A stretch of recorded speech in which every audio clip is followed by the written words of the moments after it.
सनातन प्रेमियों, श्री कृष्ण की अगली कहानी में आपको यह जानकर आश्चर्य होगा कि अक्रूर जी को जल में श्री कृष्ण भगवान के साक्षात नारायण रूप के दर्शन किस प्रकार से होते हैं, उसी की यह कहानी इस अंक में है।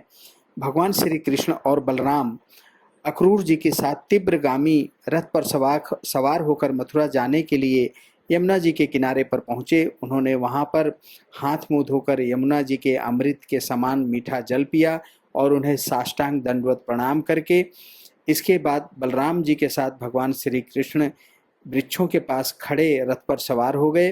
अक्रूर जी दोनों भाइयों को रथ पर बिठाकर उनसे यमुना जी में स्नान करने की आज्ञा ली। वो यमुना जी में विधि पूर्वक स्नान करने लगे। जिस समय उन्होंने डुबकी लगाई उसी समय उन्होंने जल के भीतर देखा कि श्री कृष्ण और बलराम दोनों भाई एक साथ बैठे हुए हैं।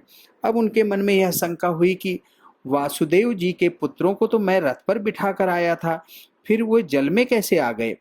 जब वो यहाँ पर हैं फिर रथ पर नहीं होंगे। ऐसा सोचकर उन्होंने यमुना जी में से बाहर निकलकर देखा कि वहाँ पे तो रथ पर तो श्री कृष्ण और बलराम दोनों पूर्ववत ही बैठे हुए हैं।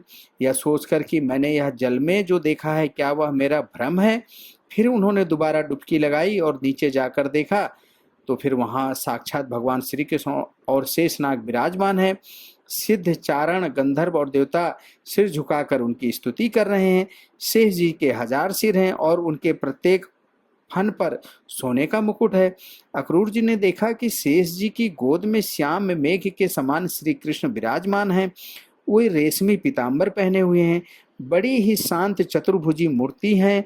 रक्त कमल दल के समान रत्नारे कमल नेत्र, प्रसन्नता से खिला हुआ मनोहर चेहरा, मधुर हास्य और सुंदर मोहनी चितवन सभी चित्त को बरबस मन मोह ले रहे थे। उनकी भौहें अत्यंत ही सुंदर और नासिका सुघड़ थी। कपोलों और लाल लाल अधरों की शोभा तो अत्यंत ही निराली है। उनके लाल लाल नख से ज्योतिर्मय किरणें निकल रही हैं। सिर पर बहुमूल्य मणियों से जड़ा हुआ सुंदर मुकुट है और चारों हाथों में शंख, चक्र, गदा और पद्म है।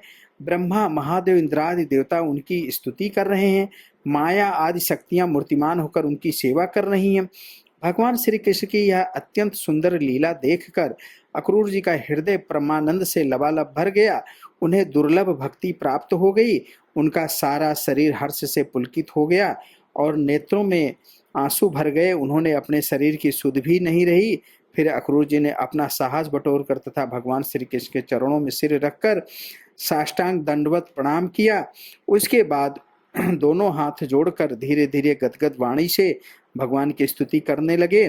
अक्रूर जी बोले, हे प्रभु, आपकी प्रकृति आदि समस्त कारणों के परम कारण है। आप ही अविनाशी पुरुषोत्तम नारायण हैं। आपसे ही ब्रह्मा, शिव आदि देवताओं का प्रादुर्भाव हुआ है। मैं आपके चरणों में साष्टांग दंडवत प्रणाम करता हूँ।